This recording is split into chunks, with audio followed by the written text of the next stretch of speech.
ke depan kita ingin bahwa Batam juga bagian dari yang menjadi visi awal untuk penguatan ekonomi itu bisa dilanjutkan. Investasi yang hari ini juga terus dioptimalkan di Batam bisa yang nantinya kaitannya ketika kita sudah punya Kementerian Investasi dan BKPM ini justru semakin kuat dan semakin sambung. Nah, ini yang menjadi kekuatan yang kita harapkan dari PP Batam. Sisi lain, Pak Zen, saya justru ingin bagaimana PP Batam ini bisa memotivasi teman-teman pendamping desa dan seluruh perangkatnya adalah beliau bisa punya hal yang disampaikan konkret kepada desa-desa dan masyarakatnya yang masing-masing desa tadi disampaikan oleh Pak Samsul mungkin punya potensi-potensi yang sifatnya bisa dikembangkan untuk penguatan ekonomi. Kalau kemudian dengan adanya ketemu dengan para teman-teman pendamping desa, lalu teman-teman bisa mendorong, memotivasi seluruh potensi lokal yang dimiliki oleh desa-desa ini menjadi potensi yang bisa berimpact pada ekspor terhadap produk dari desa-desa tersebut, kenapa tidak? Contoh kecil, Cilacap ini, Pak Zen, adalah bagian dari kabupaten yang punya produk yang cukup luar biasa, yaitu gula semut ya, gula merah dari kelapa. Kemudian kalau dulu gula merah, sini bilangnya itu gula Jawa, itu dibikinnya itu balok-balok, dan itu lebih produksi ini lebih dinikmati oleh konsumennya adalah orang-orang lokal oleh kita sendiri. Tapi mungkin di 10 tahunan terakhir ini gula ini dijadikan gula seperti gula putih, Pak, seperti gula pasir, seperti gula tebu. Jadi lembut-lembut halus itu yang kemudian punya sisi kelebihan yang sangat luar biasa. Salah satunya adalah gula ini menjadi gula yang organik ya teman-teman ya.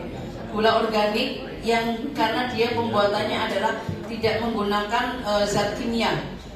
Pengawetnya menggunakan kulit manggis dan juga kapur putih, kapur sirih. Ini menjadi organik dan itu ternyata sangat strategis sekali.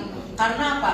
Ketika dalam 9-8 tahun saya beberapa kali jalan ke berbagai negara, saya bawa sampel gula tersebut.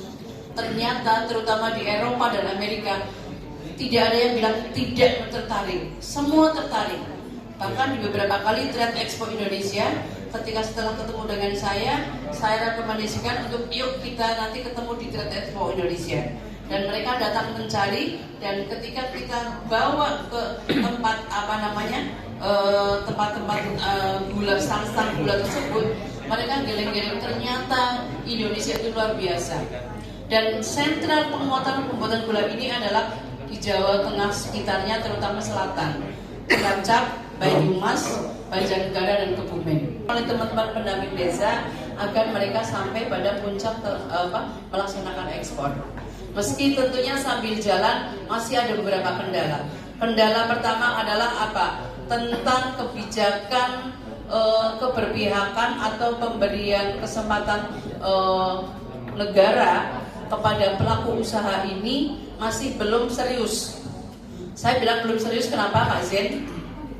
Filipina 2,5% APBN adalah untuk penguatan gula merah ini, dan alhasil mereka sudah bisa ekspor kemana-mana. Tapi Indonesia masih setengah-setengah. Ketika saya bicara dengan Kementerian Perindustrian dan Kementerian Perdagangan, mereka juga belum serius amat. Masih kalah dengan pembicaraan impor gula rafinasi lah, Pak, kira-kira seperti itu. Bahkan masih menguatkan tentang gula tebu dan sebagainya. Padahal gula kelapa ini kan sudah banyak, ini barang sudah ada bahan dasarnya. Nah, satu itu. Terus kedua, di sini tapi saya tetap selalu mendorong, bahkan saya di komisi selalu dibilang bahwa kalau itu Bu Emma mau ngomong itu pasti mau ngomong gula semut gitu kan. Tapi saya nggak masalah karena itu bagian dari saya punya potensi lokal dari dapil saya yang harus saya terus perjuangkan dan saya kampanyekan. Ya sedikit demi sedikit mulai sedikit agak berubah gitu kan. Bahkan saya bisa menularkan kepada teman-teman yang ada di Sulawesi Tengah Sulawesi Utara yang mereka punya aren, dan ternyata juga mereka kebingungan karena selama ini dibikin ciu ya, alkohol cap tikus, tapi juga menjadi persoalan juga karena ketika dikirim ke Papua, di Papua juga digebukin oleh pemerintah di sana karena menghasilkan orang Papua jadi kerjaannya semakin kuat dalam bermabok-maboknya, kan kira-kira seperti itu. Nah, itu hal yang sangat menjadi PR, Pak. Meskipun secara PR lainnya adalah ketika di sini orang pada ngambil nira kelapa kan itu pekerjaan kepepet ya.